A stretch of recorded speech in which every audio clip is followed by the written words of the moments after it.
today video. Thank you, Mother. Om Namo Bhagavate Vasudevaya. Om Namo Bhagavate Vasudevaya. So today we are doing overview of Canto 4, Chapter 2. I'll just take one verse so that we can read Prabhupada's one purport. This is 4.2.2.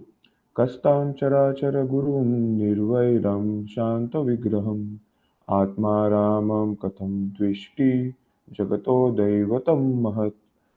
Translation: Lord Shiva, the spiritual master of the entire world, is free from enmity, is a peaceful personality, and is always satisfied in himself. He is greatest among the demigods. How is it possible that Daksha could be inimical towards such an auspicious personality? ॐ अज्ञानतिमिरन्तस्य ज्ञानाञ्जनशलाकया चक्षुरुन्मिलितं येन तस्मै श्रीगुरवे नमः। श्रीचैतन्यमनोभीष्टं स्थापितं येन भूतले स्वयं रूप कदा मह्यं ददाति स्वपदान्तिकं। नमो विष्णुपदाय कृष्णपृष्ठाय भूतले श्रीमते भक्तिवेदान्त स्वामिनिति नामिने। नमस्ते सारस्वती देवे गौरवाणी प्रचारिणे निर्विशेष शून्यवादी पाश्चात्यदेशतारिणे। जय श्री कृष्ण चैतन्य प्रभु नित्यानंद श्री अद्वैत गदाधर श्रीवासदि गौर भक्तवृंद। हरे कृष्णा कृष्णा कृष्णा हरे हरे हरे राम राम राम हरे हरे। मुखं करोति वाचालं पङ्गुं लङ्घयति गिरिं यत्कृपातहं वन्दे श्रीगुरुदीनपादं। वाञ्छाकल्पतरुश्च कृपा सिन्धुभ्यश्च पतितानां पावनेभ्यो वैष्णवेभ्यो नमो नमः। सीताराम लक्ष्मण हनुमान जी की जय। So, today we'll be doing an overview of Canto 4, Chapter 2, where the chapter is entitled that Daksha curses Lord Shiva. And in this chapter, uh, it starts with Vidura asking the question, yes, yes, why was Daksha, like if Lord Shiva is so merciful and Lord Shiva is the spiritual master of the whole universe, he's free from enmity, he's peaceful, and is satisfied in himself. How is he the greatest of the demigods? How can Daksha be inimical towards him? So this is the question which we are going to answer, which Maitreya is going to answer, and Vidura is asking this question. And so this is a very important one. Why? We all know what happens. This is a very interesting chapter where there is, the typical, how should we say, uh, it is just an analogy, it doesn't mean that way. But as we say, Bhagavatam fulfills all desires. This is the whole big drama, you know. In the Bhagavatam, there are many instances, but this is like such a biggest drama, one person, and I'll just tell the story in short that Lord Shiva, there's a big sacrifice going on in the universe, and all the important demigods are there, and obviously, it is done for the satisfaction of Vishnu. All Prajapatis are there, the moon god is there, the sun god is there, all the gods are there. And now Daksha enters the arena because he's a very great Prajapati. And what is the meaning of Prajapati? He is responsible for dharma of all the living entities, of all creating new living entities, rather giving birth to many living entities so that the universe can function. But he doesn't actually give birth. He's facilitating their desires. Yes, he's doing a service on behalf of the Lord. And so, after having this whole great sacrifice, when he enters the arena, you know, so as usual, like when a great personality enters, we all get up. Yes, it is very natural. When even great sannyasis like Bhakti Sundar Maharaj, and then anyone who shows up in the temple, everybody like gets up, bows down, shows respect, does pranam and everything. So similarly, Daksha, being very much exalted, very much respected by everybody, he is received with so much awe and reverence. But there are two personalities which do not get up. Yes, one personality being Lord Brahma, because he is the grandfather or father of Brahma. He is the original father of everybody. So yeah, my father doesn't need to get up. He should take a better seat than I have. And then he looks that there is another personality who's sitting down. Who is that? Lord Shiva. Now, Lord Shiva is busy in his devotional service to the Lord. and he doesn't really need to get up. Yes. But because Daksha is seeing him from an external view, Vaishnava Kriya Mudra, we cannot judge a Vaishnava from his activities directly, a pure devotee's activities. But over here, Daksha has become inimical rather, yes. He has enmity towards Lord Shiva. Why? This filthy creature, you know, he stays in the crematorium. He has ashes on his body. And you know, this fellow is no worth of any respect. And he does not stand for me. Who the hell does he think he is? Already my daughter has made the mistake of having him as a husband. I've had so many big plans for her, but she ruined them all. But what can my daughter do? No. But this guy, he doesn't have the audacity. He has the audacity to not stand up when I come in. And so, this is the whole theme of this whole chapter, where we see that it is never enough. Yes, it's never enough. I was hearing from Bhakti Swayam Bhagwan Keshav Maharaj, and he was explaining the three modes of devotional service. Sorry, devotional service done in three modes. Where Kapila Muni, just in the previous canto, actually says that there are three modes, Sattvagun, Rajagun, and Tamogun. And devotional service can be done in those three modes. And that's why immediately after that, Daksha comes up. And he says that this is devotional service in mode of ignorance. Why? Because you have so much enmity. You don't see the qualities of a Vaishnava at all. Yes. You're envious of Vaishnavas. You want to bring them down. The greatest Vaishnava Aparadh. What is Vaishnava Aparadh? To blaspheme the character, to blemish the character of a devotee, and to pull him down from his position of devotional service, making plans so that he cannot advance in devotional service. Yes. So this is Vaishnava Aparadh. And this is what Daksha is doing over here. And then we all know what happens, and I curse you, that you won't have any share amongst all the demigods. And Lord Shiva is very happy. It's not because a Vaishnava it doesn't matter. It's good that you're not giving me any respect. I don't want it anyways. It's better that I don't have any of these duties. It's good you didn't give me that. But then the devotees of Lord Shiva, because as a Vaishnava and dear to a Vaishnava, it is a Vaishnava's duty to protect some other Vaishnava. So he gets very angry. He counter curses, that all these Brahmanas, hereditary Brahmanas, yes, yes, they will all lose their potency. Then they again curse them, that all they will be surrounded with all ghosts and pishachis. And this whole thing goes on, and in the end, it is written that Lord Shiva is morose. He's not happy with all this, you know.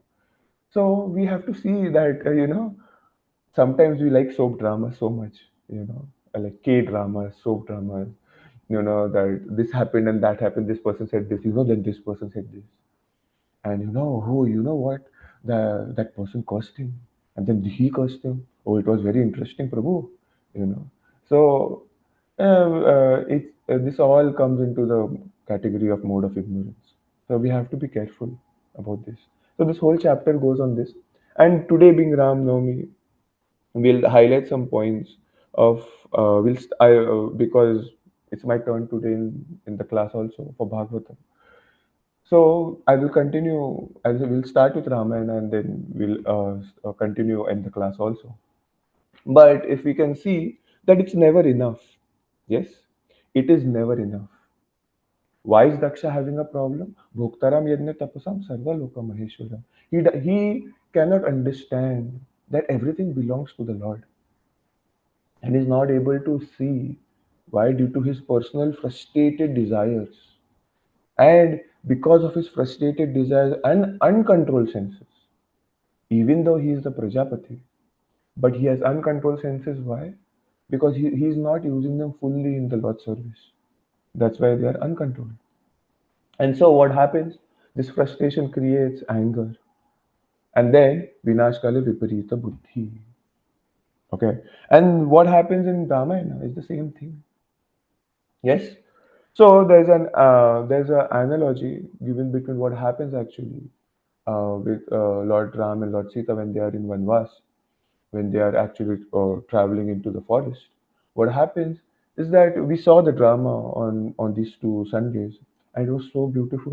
We all saw that how Mother Sita is actually like they are all happy in the forest.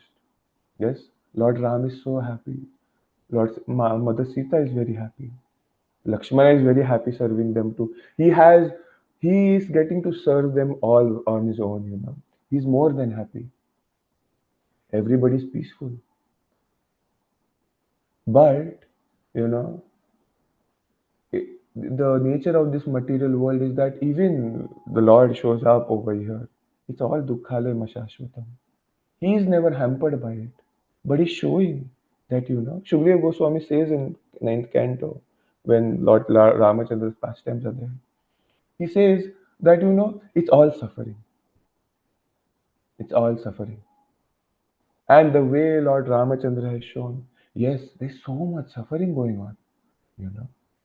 You know, in Ayodhya, Gaurang Prabhu mentioned its name Ayodhya, where there is no, downfall of anyone. But Dasharatha Maharaj, even though he has the Supreme Personality of Godhead as his son, he suffers and he dies alone. None of his sons are with him. Yes, none of his sons are with him. He is Dasharatha. He is the greatest one. He had Lord Ramachandra as his son. But what happened? Yes, Dukhalaya Mashashvata. And this is one aspect. The other aspect is yes, there is separation and then there is bhakti. We don't forget about that.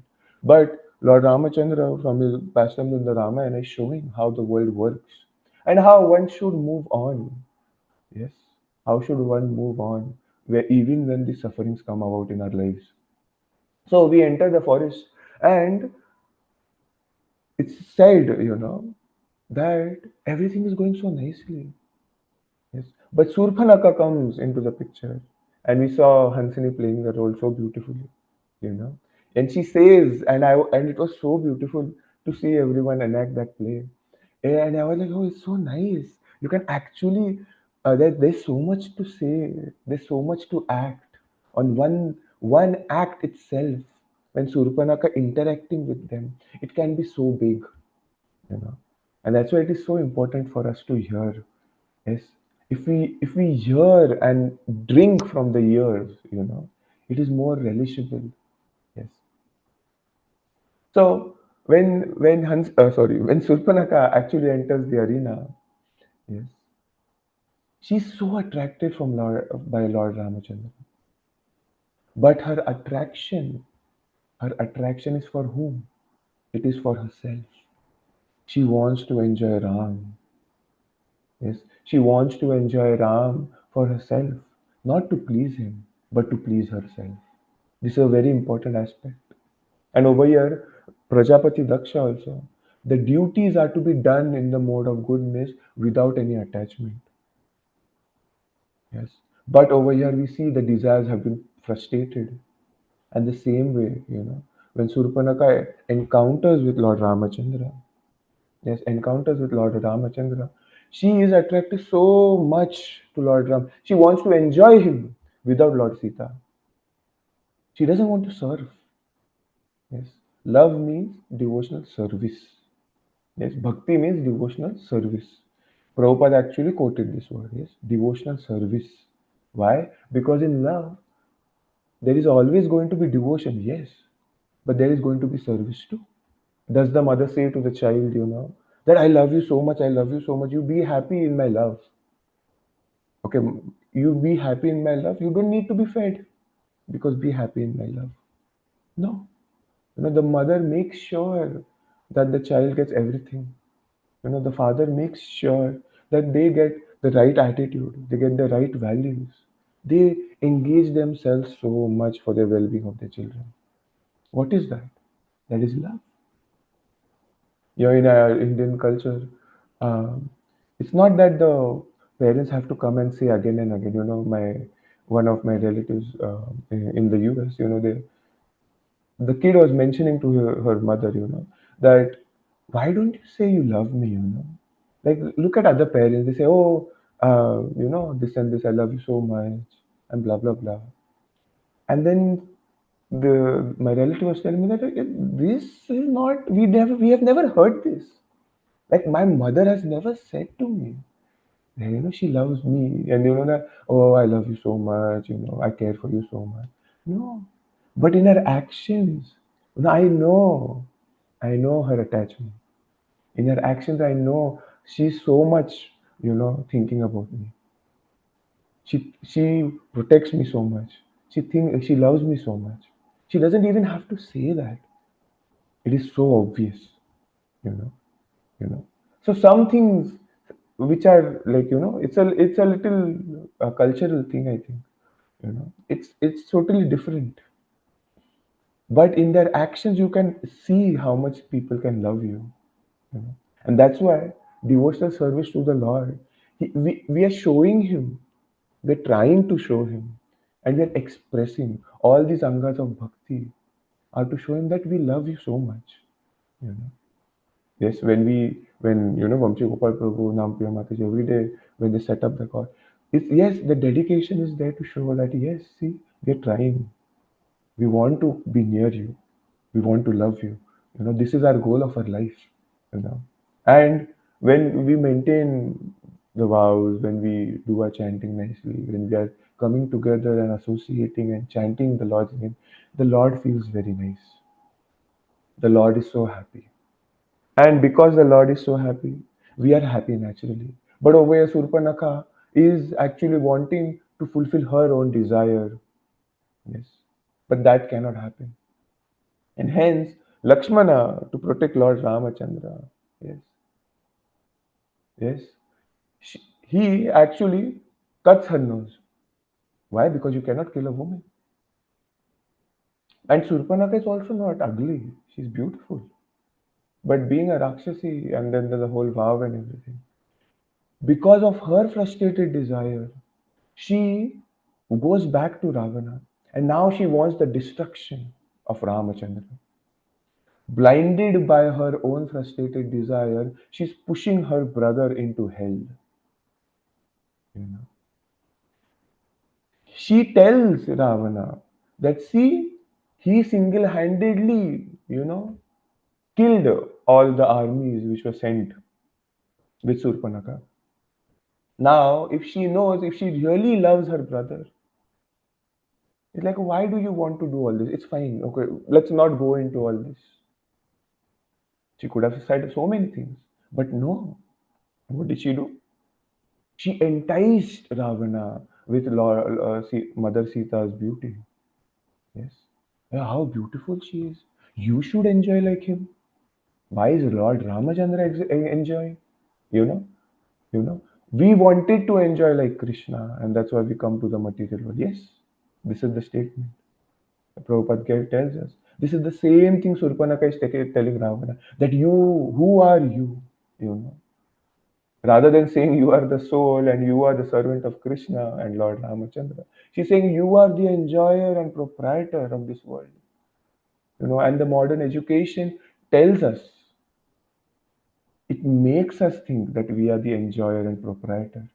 Yes, enjoyer and proprietor. And that makes us think like we are Lord Ramachandra. We can compete with the Lord. Who is this Lord you talk about? Show me God, and then I'll believe. But they can't even see the miseries in their own life. Janma Mrityu Jara Vyadhi. Even if you go into the topmost hospital, yes, hospital in the US, the topmost facilities, the topmost insurance, the topmost suite in the hospital. Yes, you have the perfect bed, the most modern bed. You have the most modern washrooms. You have a big lounge. You have sofas in your room. You have everything. It is better than you're living in your own house, the hospital. But when you have to, put an IV, you have to put, a needle in your body. They don't have a facility for that, a painless facility. Where is that painless facility to poke a needle? It still hurts. It still hurts even after giving us the greatest facility which the modern world can give us. It is still hurting me. I still have to give you consent for doing a surgery. I still have to go through the whole pain. And then they say, where is God? Where is this God you talk about? You know, material world, dukkhalayam ashashvata. The whole Ramayana goes through all this. And we'll continue in today's class in Bhagavatam, a longer class, that how Mother Sita, there are so many trust issues, so many trust issues. It always trust issues. Manthara has trust issues, Kaikeyi has trust issues, Dasharath has trust issues. Every single person over there has trust issues. When Vibhishan also comes, there are trust issues. Lakshmi is like, no, no, no, no, no, we don't want to do all this. Hanuman is like, no, no, no, no, this is not good. You know, Everywhere it's trust, and this is such a big problem. Even in any community you go, whether it is devotional or not, there are trust issues. But how do we deal with it? We'll see in a little while. This. So thank you so much. Hare Krishna. Srila Prabhupada ki Jai, Ramachandra Bhagwan